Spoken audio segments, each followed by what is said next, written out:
Dear learners, আসসালামু আলাইকুম। আজকে আমরা শিখব ডু, ডিড অ্যান্ড ডাজের ব্যবহার। তাহলে চলুন কথা না বাড়িয়ে শুরু করা যাক। ডু বসে সাধারণত প্রেজেন্ট টেন্সে। প্রেজেন্ট টেন্স কি? বর্তমানে, গতমান বর্তমান, যেমন চিরন্তন সত্য ইত্যাদি। Do, I do the work, মানে এটা একটা অভ্যাস বুঝালে হচ্ছে আই ডু দ্য ওয়ার্ক। এখানে কিন্তু বলেনি যে আমি রেগুলারলি কাজটা করি, আমি নিয়মিত কাজটা করি। কাজটা কিন্তু নিয়মিত হয়েই যাচ্ছে, কেননা এখানে ডু বসিয়ে দিয়েছে। ডু, তো মানে এখানে যদি বলতো I do the work regularly, করি, আমি করি, মানে আমি যে কোনো সময় করি, প্রতিদিন করি, অথবা এটা আমার অভ্যাস, আমার কাজটা করা অভ্যাস। তো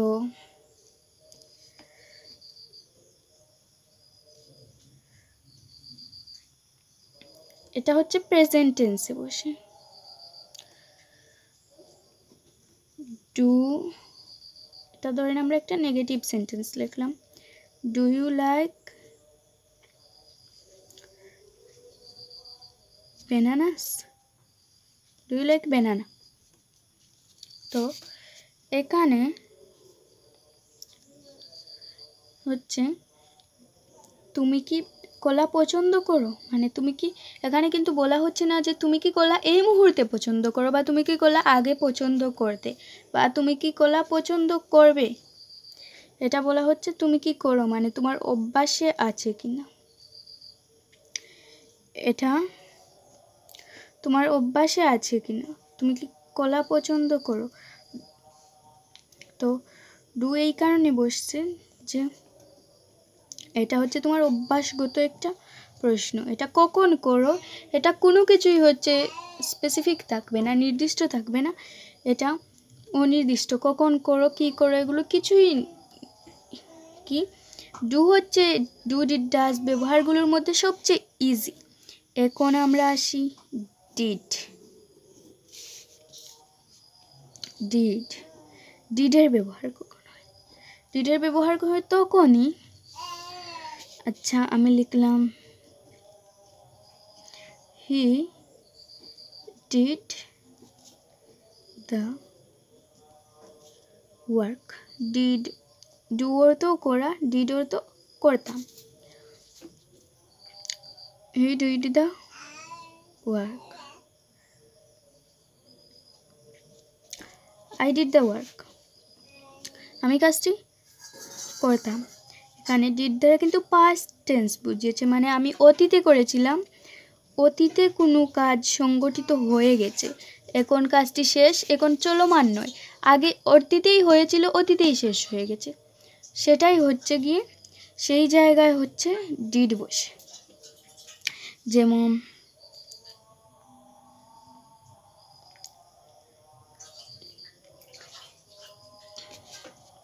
আমি বললাম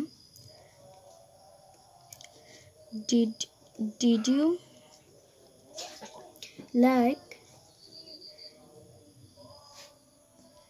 pineapple, did you like pineapple, তুমি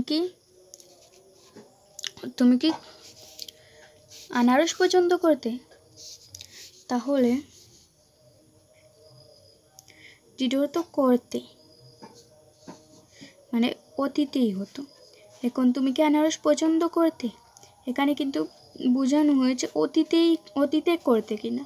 এখন করলে করো, অতীতে করতে কিনা সেটা জানতে চাচ্ছে।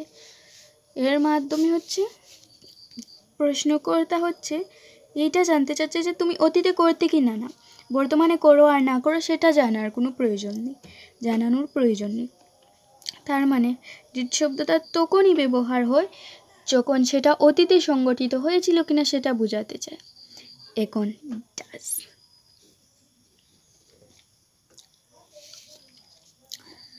ডি ও ডু এর সাথে ইএস যোগ হয়েছে, ডু ইয়েস ডাজ। আপনি নিশ্চয়ই পার্সন শব্দটা শুনে থাকবেন। আচ্ছা, এইখানে ডাজ বসবে এমন সব জায়গায় আমি একটা সেন্টেন্স লিখলাম। আচ্ছা, এখানে ডাজ না দিয়ে দিলাম হি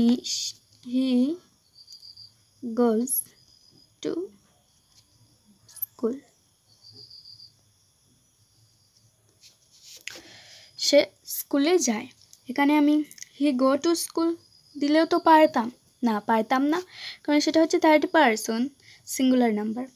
হি থার্ড পারসন এই কারণে যে হি কিন্তু আমিও না তুমিও না। প্রথম পারসন হচ্ছে আমি নিজে, তোমার কাছে প্রথম পারসন হচ্ছে তুমি নিজে, উই আই, এগুলোই হচ্ছে ফার্স্ট পারসন। আর সেকেন্ড পারসন হচ্ছে যাকে তুমি বলো বা তোমরা বলো। যেমন আমি আপনাকে আপনি বলছি, আপনি হচ্ছেন এখানে সেকেন্ড পারসন। আর যদি বলতাম তোমরা বা আপনারা, তাহলে সেটা হতো সেকেন্ড পারসন। এরকম যদি আমি বলি সে কি আমি নাকি আপনি, সে কিন্তু আমিও নয় আপনিও নয়, তার মানে ফার্স্ট পারসনও নয় সেকেন্ড পারসনও নয়, এটা হচ্ছে থার্ড পারসন। হি সে কিন্তু আমিও না ফার্স্ট পারসনও না সেকেন্ড পারসনও না। থার্ড পারসন আবার হচ্ছে সিঙ্গুলার নাম্বার নিয়ে আমি একটা ভিডিও দিয়েছিলাম, এখানে তো বিস্তারিতভাবে বলা সম্ভব নয়, তাই আমি সেই ভিডিওটা আপনি দেখে নেবেন, তাহলে নাম্বার নিয়ে কোনো কনফিউশন থাকবে না, নাম্বারে আর কোনো দিন ভুলও হবে না। তো হি হচ্ছে সিঙ্গুলার নাম্বার, কারণ এটা একটা বস্তুকে বোঝায়, এটা কিন্তু একাধিক বস্তুকে বোঝায় না, একজন ব্যক্তি। হি কিন্তু সে কিন্তু অনেকজন ব্যক্তি না, সে হচ্ছে একজন ব্যক্তি, তার মানে এটা হচ্ছে থার্ড পারসন সিঙ্গুলার নাম্বার, তাই এখানে ইএস যোগ হয়েছে। সেম ভাবে আমি যদি বলি হি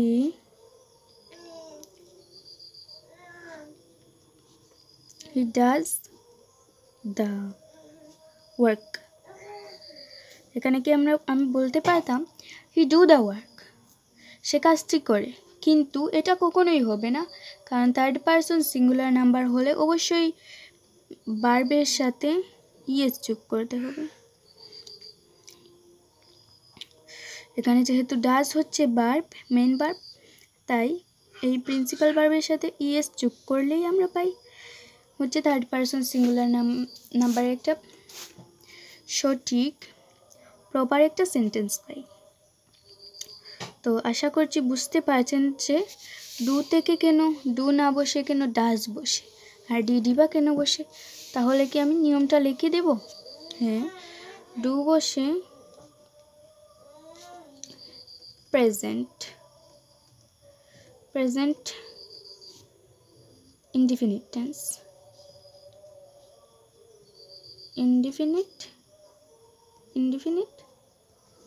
টেন্সের ক্ষেত্রে টেন্স হচ্ছে একটা ভিডিওতে এত কিছু বোঝানো সম্ভব না, আমি টেন্স নিয়ে কোনো ভিডিও দেইনি, কিন্তু দেব। টেন্স খুবই ইম্পর্ট্যান্ট, গ্রামারের একটা অ্যান্টিবায়োটিক বলতে পারেন। তো এই যে প্রেজেন্ট ইনডিফিনিট টেন্স হচ্ছে যেগুলো চিরন্তন সত্য, যেটা হচ্ছে চিরন্তন সত্য হবে, যেমন ম্যান ইজ মর্টাল, চিরন্তন সত্য, বা হতে পারে অভ্যাসগত কোনো কিছু, মানে আপনার অভ্যাসেই থাকতে হবে, বা পার্সনের অভ্যাস, সাবজেক্টের কর্তার অভ্যাসগত হতে হবে সেটা, তাহলেই সেটা হবে প্রেজেন্ট ইনডিফিনিট। আর প্রেজেন্ট ইনডিফিনিট হলেই যদি কোনো কিছু করে বোঝায়, তাহলে আমরা ডিড বা ডাজ না বসিয়ে আমরা বসাবো ডু। এখন আমরা আসি ডিড কোথায় বসে। ডিড বসে পাস্ট টেন্সের ক্ষেত্রে। কেউ যদি এরকম বোঝাতে চায় যে আমি অতীতে করেছিলাম, কিন্তু কোনো অতীতে আগে কাজটা সংগঠিত হয়ে গেছে, আর অতীতে বোঝালে সেখানে বসবে ডিড। এখানে কিন্তু ডু বসালে হবে না। যেমন আমি এখানে লিখেছিলাম হি ডিড দ্য ওয়ার্ক, সে কাজটি করেছিল, সে কাজটি করেছিল বা সে কাজটি করতো। এটা হচ্ছে পাস্ট ইনডিফিনিট টেন্স, সে কাজটি করতো। আচ্ছা, আই ডিড দ্য ওয়ার্ক, আমি কাজটি করতাম। এইখানে যদি আই ডু দ্য ওয়ার্ক দেই তাহলে কিন্তু ওর তো একেবারেই পরিবর্তন হয়ে যাবে যে আমি কাজটি করি। তাই অতীতে হয়ে গেছে বোঝাতে হলে আমরা দিতে হবে সেইখানের ভার্বটা, অতীতে করেছিলাম দিতে হবে যে ডিড, অতীতে সংগঠিত হলে এরকম। এই যে ডাজ দেখতে পাচ্ছি, ডাজ কেন বসে? ডু বা ডিড না বসে ডাজ কেন বসে? এখানে আমরা গোয়ের সাথে ইএস যোগ করে বানিয়েছিলাম গোজ, আর ডু এর সাথে ইএস যোগ করে আমরা তাই ডাজ। তো কারণ এই যে এখানে লিখেই দিয়েছিলাম থার্ড পারসন সিঙ্গুলার নাম্বার হতে হবে, সিঙ্গুলার নাম্বার। Third person